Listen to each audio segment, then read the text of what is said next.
بسم اللہ الرحمن الرحیم. جواب دو کے ساتھ میں ہوں فاروق وڑائچ. آج کے شو میں ہم بات کریں گے تحریک انصاف کی پولیٹیکل کمیٹی پھر سے بنی ہے اور ایک خط بھی سامنے آیا ہے جو چندے کی اپیل کی گئی ہے ایم این اے سے. ممکنہ پابندی اور سزاؤں سے بچنے کے لیے کوئی محفوظ راستہ اپنایا جا رہا ہے یا کوئی بہتری کی گنجائش نظر آ رہی ہے یا نہیں آ رہی, اس پہ بات کریں گے. سیکنڈ جو سیگمنٹ ہوگا اس میں علماء مشائخ کنونشن ہوا تھا اور وہاں پر فیلڈ مارشل وزیر اعظم پاکستان موجود تھے, ان کے سامنے تقاریر بھی ہوئیں, اس پہ بھی آج ہم بات کریں گے. ہمارے ساتھ اس سیگمنٹ کے لیے علامہ سید ضیاء اللہ شاہ بخاری صاحب ہوں گے اور کراچی کے ڈمپر مافیا پہ بات ہوگی آخر میں, پروگرام کے آخر میں. سب سے پہلے آغاز کرتے ہیں پہلے سیگمنٹ کے لیے. شفقت اوان صاحب ہمارے ساتھ موجود ہیں, آپ ایم این اے ہیں پاکستان تحریک انصاف سے. علی گوہر بلوچ صاحب ہمیں جوائن کریں گے. قادر مندوخیل صاحب آپ رہنما ہیں پاکستان پیپلز پارٹی سے, ایم این اے. جناب شفقت اوان صاحب, یہ بتائیے گا کہ یہ جو ویسے تو یہ پارٹی کا اندرونی معاملہ ہے, پولیٹیکل کمیٹیاں بننا نہیں بننا, پرانی نکل جانا, لیکن بہت سے اعتراضات بھی آتے ہیں اور خاص طور پہ یہ کہ یہ تحریک انصاف کی پولیٹیکل کمیٹی ہے, اس میں اچکزئی صاحب بھی شامل ہیں, علامہ راجہ ناصر صاحب بھی شامل ہیں.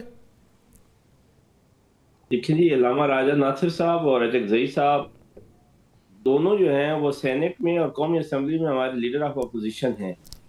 تو اب ایک کمیٹی بنے ہماری, یہ سی سی نہیں ہے, پہلے ایک بات تو یہ ذہن میں رکھیں, یہ کور کمیٹی نہیں ہے, ایک پولیٹیکل کمیٹی ہے. ٹھیک ہے. اور پولیٹیکل کمیٹی میں آپ کے بوتھ ہاؤسز کے جو لیڈر آف اپوزیشن ہیں وہ شامل نہ ہوں تو کس طرح پھر آپ کوئی ڈیسیجن لیں گے؟ بالکل ٹھیک. کیا کوئی ڈیسیجن لیا جا سکتا ہے اپنے جو آپ کے قومی اسمبلی اور سینٹ میں لیڈر آف اپوزیشن ہیں ان کے بغیر؟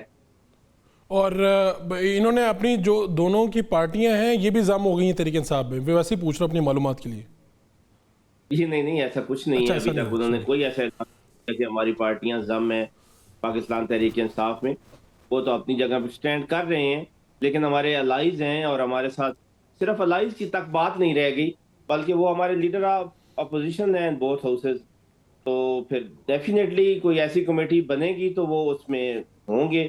اور پھر اس سے اگلی بات یہ ہے کہ خان صاحب نے ان دونوں کو ٹاسک دے دیا ہے کہ جو بھی پولیٹیکل ڈیسیجن لیں گے یہ دونوں لیں گے. تو اب وہ کوئی کمیٹی ہو جس میں وہ دونوں نہ ہو تو وہ کمیٹی ڈیسیجن کیا لے گی؟ کیونکہ ڈیسیجن پار تو ہے ان دونوں کے پاس ہے, تو پھر اس کمیٹی میں بھی ڈیفینیٹلی ان کو ہونا چاہیے. بالکل ٹھیک ہے, یہ آپ کا استحقاق ہے, خان صاحب کا استحقاق ہے. لیکن ویسے پوچھ رہا ہوں شفقت اوان صاحب, میں نے آپ کی کئی شوز بھی دیکھے ہیں, آپ بڑا اچھا بولتے ہیں. ویسے پوچھ رہا ہوں کہ پوری پارلیمانی پارٹی میں کوئی ایسا بندہ نہیں جس کو اپوزیشن لیڈر بنایا جا سکے, جس کو فیصلوں کا اختیار دیا جا سکے. یعنی خان صاحب کمال آدمی ہیں, میں ان کو ایک بڑا لیڈر مانتا ہوں, لیکن مطلب یہ کیا بات ہوئی, پوری پارٹی اتنی بڑی پارٹی بنائی اتنے سالوں میں اور اس میں سے کوئی بندہ ہی تیار نہیں کیا جس کو اپوزیشن لیڈر بنائے؟ میں کئی اپنے پروگرام میں یہ اس کی وضاحت کر چکا ہوں کہ leader of opposition senate, leader of opposition قومی assembly, leader of opposition Punjab assembly, ہماری پارلیمانی لیڈر یہ سب سزا ہو چکے ہیں ان کیسز میں جن کا کوئی وجود ہی نہیں ہے. تو خان صاحب نے یہ کہا ہے کہ بجائے اس کے کہ ہم کچھ اور اپنی سیٹیں کھو دیں, کوئی اور اپنے ٹاپ کی لیڈرشپ میں سے لوگ جو ہیں ان کو ڈس ممبر کروا لیں. پھر اس لیے ہم نے باہر سے اور اپنے الائز میں سے بنایا ہے ان لوگوں کو, اور ان کے بارے میں ہمارا یہ خیال ہے کہ کم از کم گورنمنٹ اس حد تک نہیں جائے گی کہ ان لوگوں کے ساتھ اتنی بڑی زیادتی کرے کہ ان پہ کوئی جھوٹے کیسز بنا کے ان کو سزا کرے اور ان کی سیٹیں جو ہیں وہ ویکیٹ کروا کے کوئی نئے لوگ لے کے آئیں. اس کے پیچھے ایک ہی لاجک تھی. ادروائز آپ دیکھ سکتے ہیں کہ اسد کیسر صاحب سے لے کر جنید اکبر تک بڑے بڑے لوگ ہیں جو ان سارے معاملات کو چلا بھی سکتے ہیں اور ہینڈل بھی کر سکتے ہیں, لیکن ہم نہیں چاہتے کہ ہمارے اپنے لوگ پھر سے سزا ہو جائیں اور کیسز میں. ٹھیک ہے.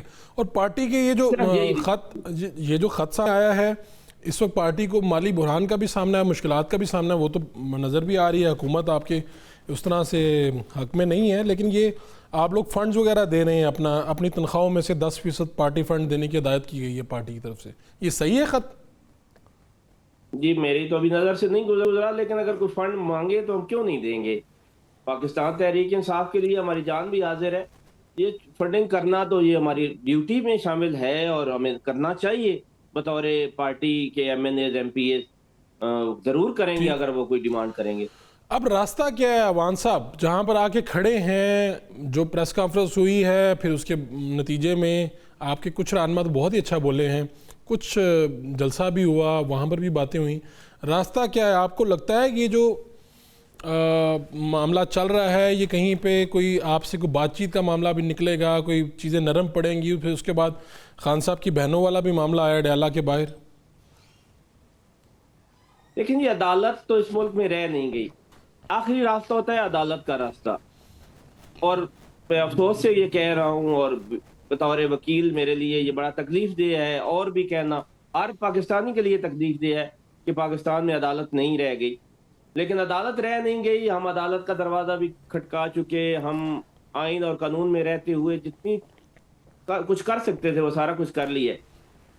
میرے خیال میں آخری راستہ مزاحمت کا بچتا ہے، اور ہم آئین کی حدود میں رہتے ہوئے مزاحمت جاری رکھیں گے. ہم انشاءاللہ تعالی احتجاج، پرامن احتجاج کے لیے اپنی آخری حد تک جائیں گے. اور مجھے جو نظر آ رہا ہے وہ آخری راستہ مزاحمت ہی نظر آ رہی ہے، اور وہ انشاءاللہ بھرپور کرتے رہیں گے جب تک اس ملک میں آئین اور قانون بحال نہیں ہو جاتا. ہماری جدوجہد جاری رہے گی. ٹھیک ہے بالکل. آپ کہہ رہے ہیں مزاحمت کا. ہمیں علی گور بلوچ صاحب نے بھی، پاکستان مسلم لیگ نون کے رہنما، انہوں نے بھی جوائن کر لیا. مندوخیل صاحب، یہ آپ مزاحمت کہہ رہے ہیں، دیکھیں انہوں نے وکیل ہیں، آپ بھی وکیل ہیں، انہوں نے کہا جی عدالت کے دروازے کھٹکھٹا کے دیکھ لیے، مایوسی ہوئی، کوئی چکر نہیں ہے. تو اب پھر ہمارے پاس راستہ ہی ایک بچتا ہے مزاحمت، پھر مزاحمت کر رہے ہیں. تو ایسے جب آپ ان کو راستہ ہی نہیں دیں گے تو اس کے نتیجے میں تو پھر وہ مزاحمت ہی کریں گے نا، ان کے پاس کیا راستہ بچے گا؟ کیا جواب دیتے ہیں اس کا سر؟ جی وڈائی صاحب، مزاحمت تو یہ کر چکے ہیں. آپ کو پتا ہو کہ آخری کال تو عمران خان صاحب دے چکا ہے، اور وہ آخری کال کی وجہ سے یہ جیلوں میں ہے، اور یہاں معصوم پشتونوں کو خیبر پختونخوا سے بلا کے اسلام آباد میں، اور خود بشرا بی بی پہلی بھاگی اور پیچھے گنڈپور بھاگا. تو وہ مزاحمت تو سب نے دیکھ لی ہے. اس سے پہلے جو پاکستان کی بنیادوں کو ہلانے والا 9 مئی کا، جہاں شہداء کی یادگاروں کو جلا کے راکھ کر دیا ہے، جہاں ایم عالم کی جہاز جو ہندوستان کی 6 جہاز گرائے اس کو جو نے جلایا ہے، جہاں ہمارا ایٹمی طاقت کی نشانی ہے چاغی کا سمبل وہ جلا کے رکھ دیا ہے، جہاں پاکستان کا اعلان ہوا تھا پی ٹی وی پشاور سے وہ جلا کے راکھ کر دیا ہے. مزاحمت تو یہ کر چکے ہیں. ابھی تو یہ مزاحمت والی تو ان کے اندر رہی نہیں ہے. کہتے ہیں 25 کروڑ لوگ ہمارے ساتھ ہے، 12 کروڑ پنجاب میں 12 آدمی نہیں نکلے، 6 کروڑ میں 6 آدمی نہیں نکلے، 20 لاکھ آبادی والی شہر اسلام آباد میں 20 آدمی نہیں نکلے. خیبر پختونخوا میں سرکاری ملازمین سرکاری مشینری کو استعمال کر کے، اور سرکاری اخراجات، بڑا اچھا آپ نے سوال اٹھائے، مالی بحران اب کیوں ہے؟ پہلے نہیں تھا تو کون خرچہ کرتا تھا؟ سوال تو یہ ہے. آج اگر ان کا جو نقوی صاحب نے کل نوٹس جاری کی ہے کہ ہر M N A M P A 50,000 دیں، خرچے نہیں ہے، تو اس سے پہلے خرچے کون کرتے تھے؟ ماضی میں تو جہانگیر ترین کرتے تھے، علیم خان کرتے تھے، وہ تو جو ہے نا وہ کیا کہتے ہیں وکٹ کے ساتھ خود بھی اڑ گئے. لیکن اس کے بعد خیبر پختونخوا کے وسائل استعمال کر کے یہ اخراجات کرتے تھے، جس کا واضح ثبوت یہ کہ آج یہ خود چندے اکٹھے کرے. نمبر 1 بات. دوسری بات یہ کہ جو آپ نے بات اچھا سوال کیا کہ شفقت بھائی، میں آپ کو موقع دیتا ہوں، ان کی بات مکمل ہونے دیں مندوخیل صاحب کو. جی مندوخیل صاحب. جی وہ آپ سے چلی نہیں گئی ہے، وہ تو آپ نے سارے طالبان کو بتا دیتے ہوئے سارے خرچ کر دیے، اب اس میں تو بچے ہی نہیں ہے. جو چیز تھا وہ گنڈپور لے اڑا ہے. باقی یہ جو افریدی صاحب ہے یہ تھوڑا نوجوان ہے، اس چیز کا خیال لگ رہا ہے کہ یقیناً وہ یہ بولے گا کہ میں سرکاری خزانے میں نہیں دوں گا، جب پی ٹی آئی مجبور ہو گئی کہ خود یہ فنڈ اکٹھے کرنے کا. سوال یہ جو فاروق صاحب آپ نے کیا ہے کہ استحقاق آپ کا ہے، بالکل اس میں استحقاق ہے پی ٹی آئی کا. آپ مجھے یہ بتا دو، آپ نے سوال کی، آپ نے یہ نہیں پوچھا ان سے کہ یہ جو آپ کی سیاسی کمیٹی بنی ہے یہ پی ٹی آئی کی ہے یا ٹی ٹی آئی پی کی ہے؟ وہ کیسے؟ اگر یہ پی ٹی آئی کی ہے تو محمود خان چکزئی صاحب اور علامہ صاحب اس میں کیا کر رہے ہیں؟ اور یہ تو انہوں نے کہا ہی نہیں کہ یہ جو وہ کیا کہتے ہیں آئین پاکستان تحریک جو بھی نام ہے ٹی ٹی پی یا ٹی ٹی آئی پی اس کا ہے. اور پھر میں آپ کو ایک چیز اور بتاؤں، اب آپ یہ حلمہ عمران خان صاحب کا اپنے لوگوں کے اوپر کہ پہلے انہوں نے اپنی ساری جو سینئر قیادت ہے وہ بیچارے جیل میں سڑ رہے، شاہ محمود قریشی سمیت، یاسمین صاحبہ سمیت، اور وہ چیمہ صاحب، سارے انہوں نے وکیلوں کو آگے لیا ہے، جس کو سیاست کا علی بیتے نہیں پتا. بہت سارے شفقت صاحب یا دوسرے سیاسی وکیل ہیں، مگر جو جنرل سیکرٹری ہے اکرم راجہ، اس کو کیا پتا؟ وہ تو 3 مہینے پہلے سیاست میں ہے، اس کو تو کبھی زندگی میں کونسل کا الیکشن نہیں لڑا. وہ وکیلوں والا انہوں نے ایم این اے کا الیکشن لڑا ہے 2024 میں.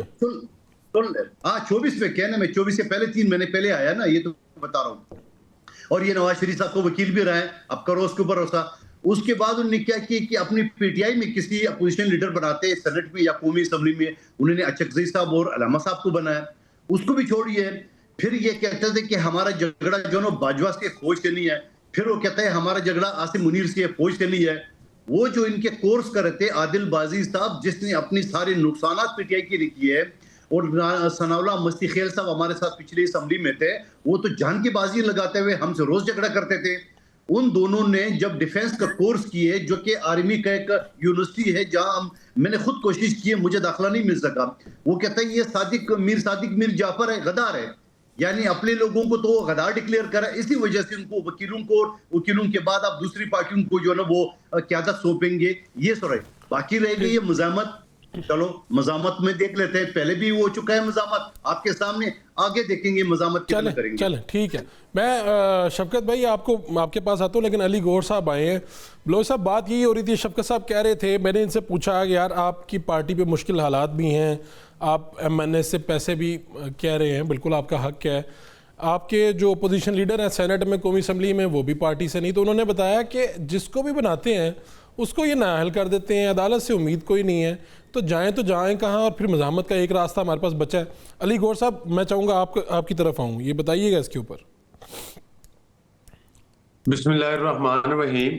پہلی بات تو یہ ہے کہ میں اس بات سے اتفاق نہیں کرتا کہ یہ ایم این اے سے اور ایم پی اے سے 50 ہزار جو اکٹھے کر رہے ہیں, یہ تو ایک میں سمجھتا ہوں کہ ایک چھوٹا سا ڈھونگ ہے. ایکچولی تو یہ جو فنڈز ہیں وہ کے پی کے گورنمنٹ کے ہی استعمال کرتے ہیں, وہاں پر سے کرپشن کرتے ہیں, اور کرپشن کے بعد وہ بہت سارا فنڈ جو ہے وہ پاکستان کے اوپر اور پاکستان کے اداروں کے اوپر حملے کرنے کے اوپر خرچ ہوتا ہے. دوسری یہ میری گزارش ہے کہ یہ صرف یہ کے پی کے فنڈ نہیں ہے, یہی وجہ ہے نا کہ تیسرا ٹینیور ہے ان کی گورنمنٹ کا, اور تیسرے ٹینیور میں حالات یہ ہیں کہ آج کے پی کے کا کمپیریزن کر لیں تو وہ آپ کو نہ کوئی ہیلتھ میں امپرومنٹ نظر آئے گی, نہ آپ کو ایجوکیشن میں آئے گی, جو ان کی ایون ٹوائلٹس بلاک تک نہیں ہیں بچیوں کے اسکولوں اور کالجز میں, اور کوئی آپ کو نئی یونیورسٹی نظر نہیں آئے گی. روڈ انفراسٹرکچر ان کا خود جا کر دیکھ لیں, کیمرہ آپ کے پاس ہے, آپ پکڑ کے دیکھ لیں کہ ان کے بڑے بڑے شہر بھی ایسے لگتے ہیں جیسے وہ گاؤں سے بھی مطلب ان کی بدتر حالات ہیں. اور آج تک یہ پشاور کو سیف سٹی نہیں بنا سکے, مطلب اندازہ کریں کوئی فرادک لیب نہیں بنا سکے, تیسرا ٹینیور ہے ان کا. تو یہ سارا چونکہ پیسہ کے پی کے کا کے پی کے پر لگائیں تو کچھ اس کی شکل تبدیل ہو. پھر اس کے بعد آپ نے دیکھا کہ جو انہوں نے قوم کے ساتھ سب سے بڑا مذاق کیا, جو زکوٰۃ کا فنڈ تھا, جو زکوٰۃ کے نام پہ اکٹھا ہوتا تھا, جو شوکت خانم کے لیے اکٹھا ہوتا تھا, اس کو سیاست کے اوپر استعمال کیا. اور وہ سارا جو باہر سے فنڈنگ آتی تھی لوگوں کی ہمدردیاں خرید کے کہ ہم نے وہ لگانا ہے پیسہ, وہ سارا پیسہ تو ادھر چلا جاتا ہے. یہ میں نہیں کہتا, یہ انہی کی پارٹی کے جو لوگ تھے, جو اپنا پچھلے دنوں آپ نے وہ فوزیہ قصوری صاحبہ کا سنا ہوگا, وہ خود دیکھ لیں آپ, میں ان کی پوڈ کاسٹ, انہوں نے کیا کیا انکشاف کیے کہ وہ کتنا فنڈ اکٹھا ہوا, انہوں نے باقاعدہ فگر دیے ہوئے تھے, اور وہ کون کون ہڑپ کر گیا یہ ان کے بقول خود سن لیں. تو مقصد یہ وہ فارن فنڈنگ کیس میں ابھی بھی سمجھتا ہوں کہ کوئی اس پر قادر مندرخیل جو میرے بھائی ہیں یہ زیادہ اچھے طریقے سے روشنی ڈال سکتے ہیں کہ ان کے پروفڈ کیسز میں بھی مطلب ان کو ابھی تک سزائیں نہیں ہوئی, اس میں کیا فیکٹر تھا جس میں کہ ان کا وہ فارن فنڈنگ کیس ہے جس کا انہی کی پارٹی کے بانی رکن تھے جس کو وہ لے کے چلے تھے, اور اس کے علاوہ توشہ خانہ میں تو ہو چکی ہیں, لیکن توشہ خانہ 1 میں بھی خود میں بھی کمپلینٹڈ تھا اس میں, تو وہ مطلب جیلی رسیدیں سارا کچھ, ہر وہ کام جو انہوں نے دوسروں کو نشانہ بنایا اور نام اپنے سیاسی مخالفین کا لیا اور کیا وہ خود کام, ہر کام. چلیں ان سے پوچھ لیتے ہیں, گوہر بھائی پوچھ لیتے ہیں. شفقت بھائی میں آخر میں یہ گزارش کروں, یہ کہتے ہیں نا کہ ہمارے پاس کوئی چارہ, دیکھیں جب سزائیں ہوئی تھیں آپ دیکھیں کہ خیر وہ ذوالفقار علی بھٹو صاحب کا تو چلیں وہ بہت ٹائم گزر گیا, ابھی کا دیکھ لیں تو جو مطلب ہے کہ آصف زرداری صاحب کتنے سال جیلوں میں رہے, پھر آپ دیکھ لیں کہ ان کی ہمشیرہ رہیں, پھر نواز شریف صاحب کے 3-4 حکومتیں گئیں, اور کس طرح سے کس برے طریقے سے جیلوں میں پوری فیملی کو ڈالا گیا مختلف ادوار میں, اور ایک ٹینیور میں تو یہ بانی پی ٹی آئی خود یہ سارا کچھ کیا ہے, انہوں نے کیا تھا. تو کیا ہم نے 9 مئی کے واقعات کیے, تو کیا باقی پولیٹیکل پارٹیز نے جا کر اسلام آباد کے اوپر حملے کیے 3-4 دفعہ اپنی حکومتی وسائل لے کر؟ ابھی تو ان کے پاس KPK کی گورنمنٹ ہے. مجھے بتائیں کہ نون لیگ کے پاس تو پنجاب کسی صوبے کی گورنمنٹ نہیں تھی پچھلا پورا ٹینیور. ٹھیک ہے, تو کیا مطلب ہے ہم نے ایک پرامن اپنی ایجوکیشن آپ کا نقطہ آگے آپ کہہ رہے ہیں کہ سب کچھ ہوا لیکن پھر بھی آپ نے یہ 9 مئی نہیں کیا. شفقت بھائی یہ جو بات کر رہے ہیں کہ آپ مزاحمت کریں لیکن مزاحمت یہ کہہ رہے ہیں KPK کے پیسوں سے نہ کریں, اور اس سے پہلے یہ جو کہہ رہے ہیں سارا ڈھونگ ہے, آپ لوگ پیسے جو ہیں پیسے تو سارے وہاں سے آ رہے ہیں. اور یہ جو سوال کرتے ہیں نا, ہمیں کوئی ویسے تعمیری بات بھی کرنی چاہیے. انہوں نے آپ کو چاہیے ان کا منہ بند کروا دیں یہ بات کیا کہ پچھلے 13 سالوں میں KP میں کیا کیا ترقیاتی کام ہوئے ہیں, تاکہ یہ مندوخیل صاحب اور بلوچ صاحب جو آپ پہ اعتراضات کر رہے ہیں PTI پہ, یہ تو ختم ہونا آج. پہلی بات تو یہ ہے کہ یہ جو فنڈنگ کی بات کر رہے ہیں یہ ہم پہلی دفعہ فنڈنگ نہیں کر رہے.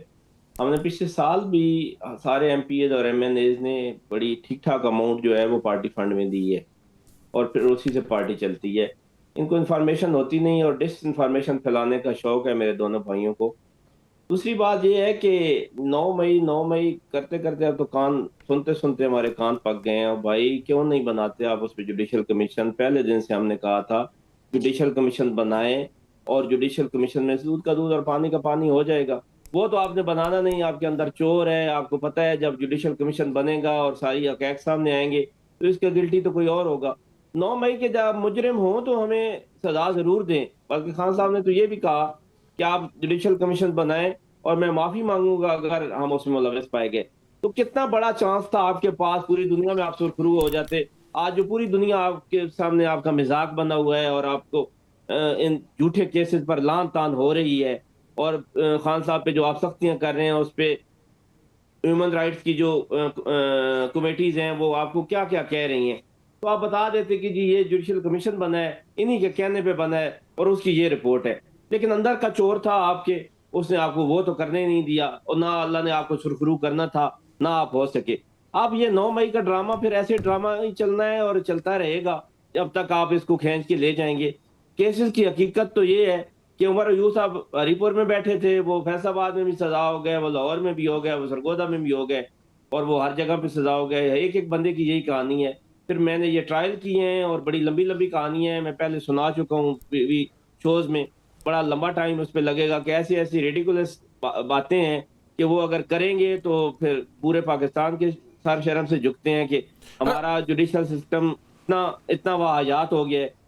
تو اس لیے ہم نہ چھیڑیں ہمیں, اور ہم سے وہ باتیں نہ کروائیں جو اگر کریں گے تو پورے ملک دنیا میں پاکستان کی جگہ صحیح ہوگی. یہ تو بتا دینا انہیں کہ بھائی KP سے کوئی نہیں ہم پیسے لگا رہے ہیں, ہمارے جو جلسے معاملات ہوتے ہیں KP گورنمنٹ کے پیسے نہیں لگ رہے اس پہ, یہ تو بتا دیں انہیں.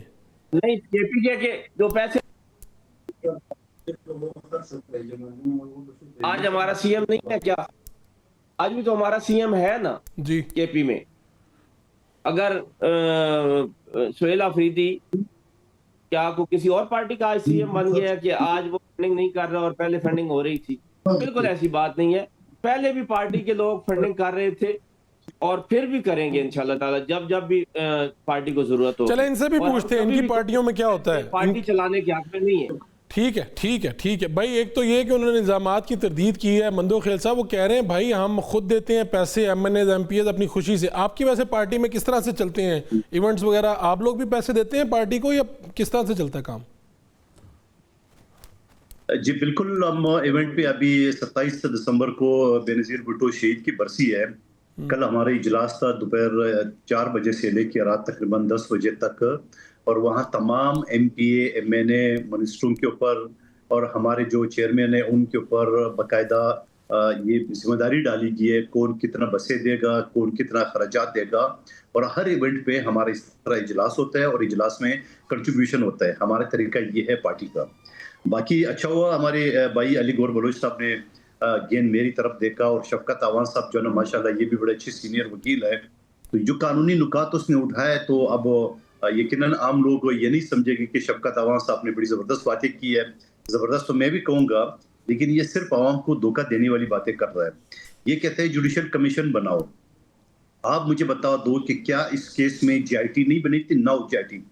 آپ اس GIT میں آپ نے اپنے ثبوت دیے. مثال ہے کہ FIR کرتی ہے, کسی کے خلاف بھی جھوٹا بھی کرتا ہے, اس کے بعد تفتیشی افسر ہوتا ہے، پھر جو ملزم ہوتا ہے وہ اپنی گواہ اپنے ثبوتوں کے ساتھ تفتیشی افسر کے پاس وہ لے آتے ہیں ثبوت، اور وہ اگر ثبوت تفتیشی افسر مان لیتے ہیں تو کیس ختم ہو جاتا ہے، ادروائز وہ ملزم ڈکلیئر ہوتا ہے. پہلی بات تو یہ جوڈیشل کمیشن کا جو ریٹ لگایا انہوں نے وہ صرف عوام کو دھوکہ دینے کے لیے. دوسری بات انہوں نے جو آج نہیں کیا باقی لوگ کرتے ہیں کہ بھائی CCTV کیمرے لے آؤ. تو کیا یہ جو پی ٹی آئی کے لوگوں نے جہاں ملٹری کا ایک آفیسر کے پتلون لے رہا ہے عمران خان صاحب کے بانجے، کیا انہوں نے اپنی موبائل سے نہیں بنایا ویڈیو؟ کیا انہوں نے سب لوگوں نے اپنے موبائل سے ویڈیو بنا کے اپنی پیج پہ اپلوڈ نہیں کیا ہے؟ اس کے لیے قانون یہ ہے کہ فورینزک کراؤ، اور فورینزک کوئی ڈیمانڈ نہیں کی. شفقت عوان صاحب ایک بھی اپلیکیشن مجھے نہیں بتا سکتے کہ انہوں نے کسی ویڈیو، کیونکہ ویڈیو تو خود انہوں نے جاری کی ہے. اس کے بعد جا کے قانون یہ ہے کہ آپ قانونی شہادت آرٹیکل 164 یہ کہتا ہے کہ کوئی بھی آڈیو ویڈیو اگر وہ جینین ہو، جو کہ ہے جینین کیونکہ جھوٹے ہوتے تو یہ خود چیلنج کرتے عدالتوں میں، اگر وہ جینین ہے تو اس میں کسی اور ثبوت کی ضرورت نہیں ہے. یہ ہو گیا تیسرا قانون. چوتھا قانون جو اس نے کہا عمر ایوب کا لاہور میں مقدمہ ہے، گجرانوالہ میں کیا، ارے بھائی عمر ایوب اگر اعلان کر دے کہ پورا پاکستان کو آگ لگا رہے تو پاکستان میں اگر 5000 تانے تو 5000 FIR کٹیں گے. جو ہے نا وہ سیکشن 109 کے تحت 109 یہ ہے کہ کسی کی اما پہ، چاہے وہ بندہ خلا میں ہو، چاہے بندہ جیل میں ہو، یا 2000 فٹ زمین کے نیچے ہو، وہ اس کی اما پہ جو ہوتا ہے. تو یہ عمر ایوب کا اگر ایک انسیڈنٹ میں ایک سے زیادہ FIR کٹی ہے تو وہ ہوگا 109. بعض ملزم ہوتا ہے ڈائریکٹ، بعض ہوتا ہے 109 کے تحت. تو میں یہ سمجھ رہا ہوں کہ یہ ساری چیزیں جب 8 فروری کے الیکشن کے بعد ہمارے خورشید شاہ صاحب نے ان کو آفر کی ہے کہ آپ آئیے اپنا وزیر اعظم بنا لے، ہم غیر مشروط طور پہ آپ کو سپورٹ کرتے ہیں، آپ وزیر اعظم لے آئے. آج اگر ان کا وزیر اعظم ہوتا تو یہ جوڈیشل کمیشن بھی بنا سکتے تھے، 10 GIT اور بنا سکتے تھے، 10 انکوائریاں اور کرا سکتے تھے، جو بھی ان کے متعلقات ہیں. لیکن آج انہوں نے اپنے آپ کو بند گلی میں کھڑا کر دیے. ایک طرف قیادت وکیلوں کو دیے، پھر جو وکیل پرفارمنس نہیں دکھا سکے پھر جا کے دوسری پارٹیوں کو دیے. اور میں یہ کہوں گا کہ یہ ایک دن جو ہے نا یہ عمران خان صاحب ایسا ہوگا جو -1 کی بات کر رہے ہیں، یہ خان صاحب بیچارہ اکیلے جیل میں جو ہے نا پڑا رہے گا اور یہ لوگ اپنا ٹاک شو کرتے رہیں گے اور رزلٹ کچھ نہیں آئے گا. ٹھیک ہے. میں علی گوہر صاحب آپ کی اجازت سے ہی شفقت صاحب کو اس لیے کیونکہ مندو خیل صاحب نے بڑے قانونی نقطے رکھ دیے. شفقت صاحب یہ ایک تو آپ کو یہ آفر کی تھی انہوں نے، خورشید شاہ صاحب نے جو انہوں نے حوالہ دیا، انہوں نے کہا اپنا وزیر اعظم بنا لیتے، آج اپنا کمیشن بناتے جوڈیشل جو مرضی کرتے، اپنے آپ کو بند گلی میں بند کر لیا آپ لوگوں نے.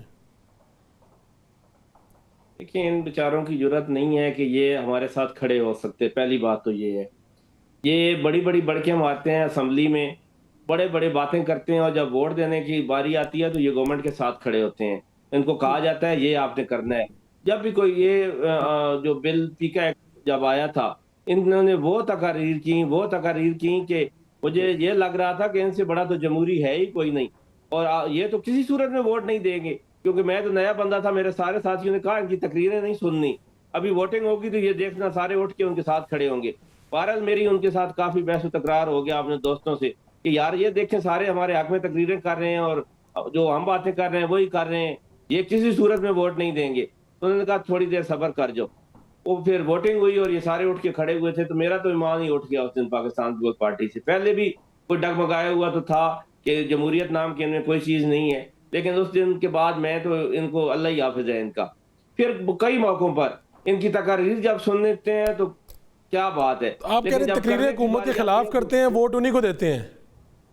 ووٹ انہی کو دیتے ہیں. پیکا ایکٹ کی ساری کاروائی اسمبلی کی آپ اٹھا کے دیکھ لیں، ایک ایک بندے نے پیکا ایکٹ کو کنڈیم کیا ہے، اور جب ووٹنگ کی باری آئی تو یہ سارے اٹھ کے کھڑے ہوئے تھے ووٹ دینے کے. اب میں ان کی کون سی بات مانوں اور کون سی نہ مانوں. جی علی گوہر بلوچ صاحب آپ کا آخری کمنٹ چاہیے چونکہ مجھے اب ختم کرنا ہے اس سیگمنٹ کو. دیکھیں بات یہ ہے کہ یہی تو بات ہے، یہ بھائی شفقت کا قصور نہیں ہے، ان کی ٹریننگ یہی ہے.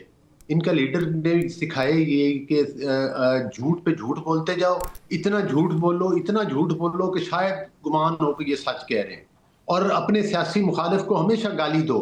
اپنا جو ادارہ کام نہ کرے اس کو گالی دو، جو جج کام نہ کرے اس کو گالی دو، جو تمہارے سیاسی مخالف کھڑا ہو اس کو گالی دو، جو صحافی تمہاری بات نہ مانے اس کو لفافہ ڈکلیئر کر دو. یہ لفافہ صحافی ہے. تو یہ ان کا مشن ہے، یہ منشور ہے. اور یہ پاکستان مخالف جو طاقتیں ہیں ان کا ایجنڈا لے کے یہ چلتے ہیں. آپ خود دیکھ لیں کہ ایک لفظ ان کے منہ سے جو ہمارے لوگ شہید ہو رہے ہیں بارڈر کے اوپر, کوئی بھی ان سے ملاقات بانی پی ٹی آئی سے کرنے کے لیے جاتا ہے تو وہاں اس کو یہ تو ٹریننگ دی جاتی ہے کہ تم نے باہر جا کر آرمی چیف کے خلاف بات کرنی ہے. فیلڈ مارشل آصم منیر جس نے مارکہ حق میں کامیابی حاصل کی جس کی قیادت میں, اور پاکستان کا سر فخر سے بلند ہوا, اس کو بھی یہ گالیاں دیتے ہیں, شہداء کو یہ گالیاں دیتے ہیں, تجلیل کے اداروں کو یہ گالیاں دیتے ہیں, اپنے سیاسی مخالفین کو یہ گالیاں دیتے ہیں اور حملہ آور ہوتے ہیں, اور ہمارے دشمن ممالک کے ٹی ویز پر بیٹھ کر ان کی ہاں میں ہاں ملاتے ہیں اور وہاں پر فخر محسوس کرتے ہیں انٹرویو دیتے ہوئے. تو ان کا کوئی علاج نہیں ہے, یہ لا علاج مرض کا شکار ہے. ان کا علاج جو قانون اور آئینی طریقے سے ہو رہا ہے وہی ان کے لیے بہتر. بالکل ٹھیک. علی گور بلوچ صاحب آپ کا بہت شکریہ, قادر بندوق خلیل, شفقت اوان صاحب, آپ تینوں کا بہت بہت شکریہ. ایک بریک پہ جا رہے ہیں, بریک سے واپس آئیں گے. علماء مشائخ کنونشن ہوا, ہمارے ساتھ موجود ہوں گے علامہ سید ضیاء اللہ شاہ بخاری صاحب, آپ امیر ہیں متحدہ جمعیت اہل حدیث پاکستان کے, انہی سے بات کریں گے علماء مشائخ کنونشن کے حوالے سے. Welcome back. ہمارے ساتھ موجود ہیں ڈاکٹر علامہ سید ضیاء اللہ شاہ بخاری صاحب, علماء مشائخ کنونشن کے اوپر ہم بات کرنے والے ہیں. علامہ صاحب بہت شکریہ, آپ نے وقت دیا ہے. پہلے تو یہ بتائیے گا آپ شریک ہوئے اس میں, اس کنونشن کا مقصد کیا تھا؟ آرمی چیف جو ہیں ہمارے فیلڈ مارشل سید آصم منیر صاحب, انہوں نے بھی بات کی, علماء سے بات کیا ہوئی, کیا مقصد تھا اس کنونشن کا؟ بسم اللہ الرحمن الرحیم. بلا شبہ اس کانفرنس کے بڑے اہم مقاصد تھے. ان میں بنیادی طور پہ یہ مقصد تھا کہ ہم بنیان و مرصوص آپریشن کے بعد مارکہ حق کی الحمدللہ تاریخی کامیابی جو اللہ کی مدد اور نصرت سے ہمیں حاصل ہوئی, اس کے بعد اکٹھے ہو کر قوم کو بھی پیغام دیں اور جو ملک دشمن عناصر ہیں ان کو بھی اس بات سے آگاہ کریں کہ ہم فکری طور پر الحمدللہ یکجہتی کا اظہار کرنے والے لوگ ہیں. ہم سب پوری پاکستانی قوم متحد ہیں پاکستان کے دفاع کے حوالے سے, پاکستان کی استحکام اور تحفظ کی مناسبت سے. ہماری صفوں میں کسی نوعیت کا کوئی انتشار, کوئی دراڑ نہیں ہے. مسالک مقابل فکر اپنی جگہ پر ایک حقیقت ہیں, اور اسی طرح ہماری جو سیاسی مختلف پارٹیاں ہیں, جماعتیں ہیں, مختلف قسم کی جہتیں ہیں, وہ اپنی جگہ پہ ایک مسلمہ حقیقت ہیں. مگر یہ ساری حقیقتوں کے باوجود ہم من حیث القوم, پاکستانی قوم, وہ الحمدللہ فوج پاکستان کے ساتھ پشتیبان بن کر کندھے سے کندھا ملا کر پاکستان کے دفاع کے لیے کھڑی ہے.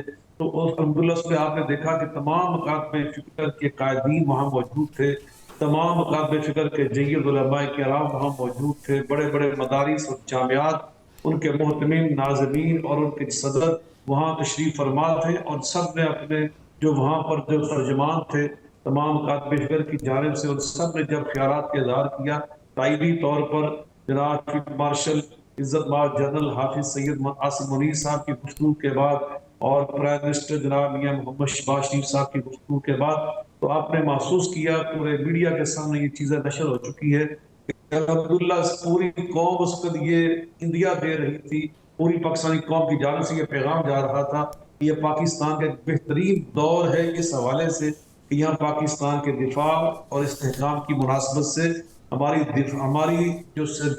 عسکری قیادت اور ہماری سیاسی قیادت اور ان کے ساتھ ساتھ پاکستان کی دینی قیادت ایک پیج پہ ہیں, اور وہ پیج پاکستان کی سالمیت کا ہے, وہ پاکستان کے دفاع کا ہے. اور ہمارا یہ فرض بنتا تھا کہ نبی کریم علیہ الصلوۃ والسلام نے جو فرمایا کہ من لا یشکر الناس لا یشکر اللہ, جب کسی انسان سے تمہیں کوئی خیر پہنچے, بلائی پہنچے, تو اس کا شکریہ ادا کرو.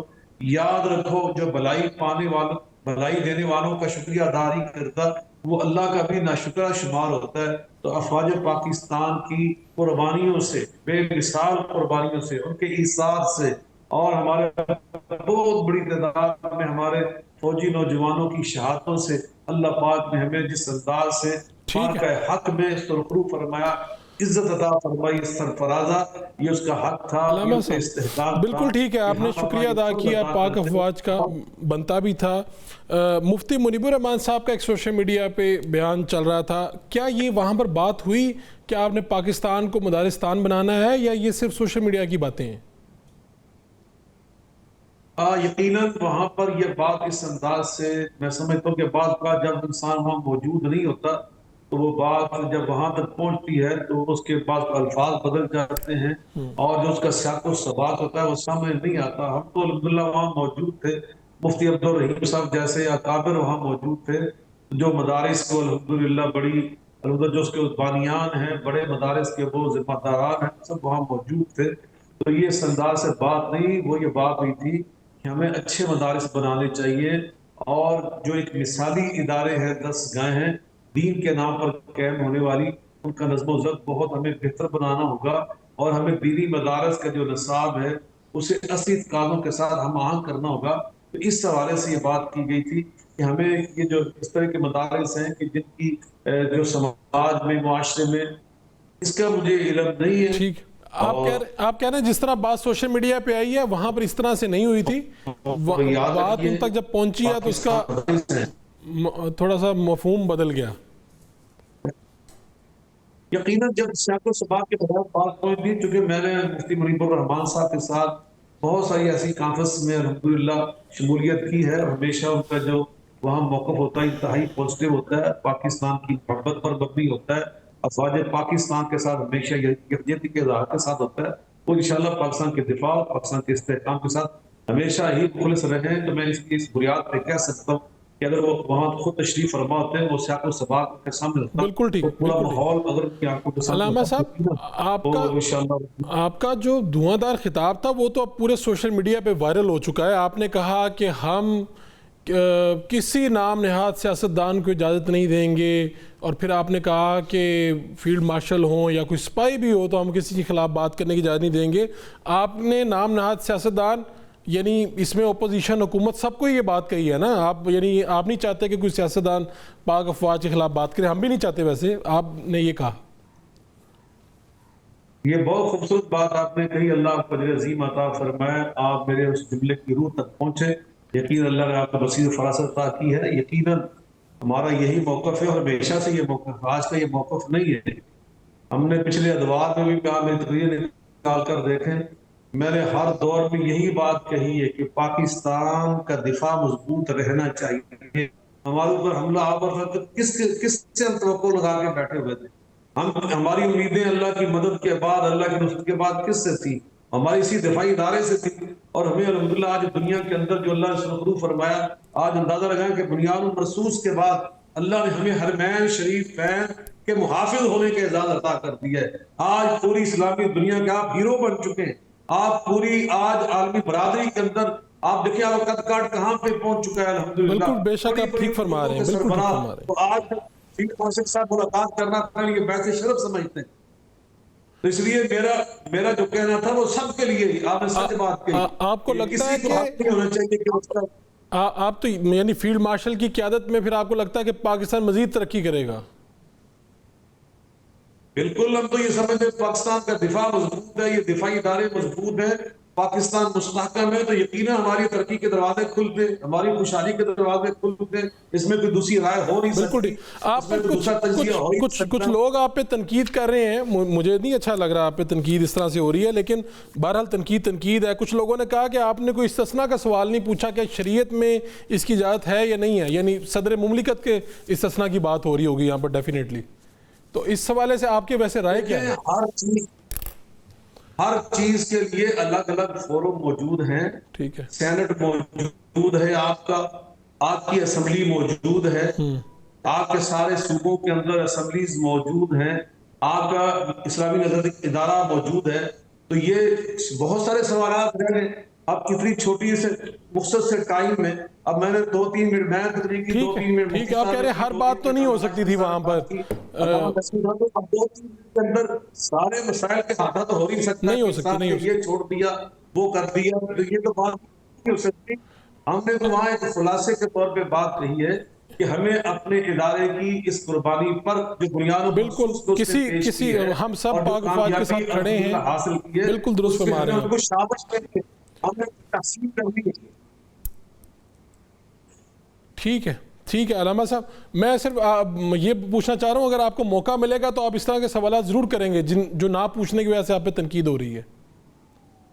دیکھیں سوالات بہت سارے میں پہلے آپ سے عرض کر چکا ہوں کہ ہر سوال وہاں پہ کرنا کیا ممکن تھا.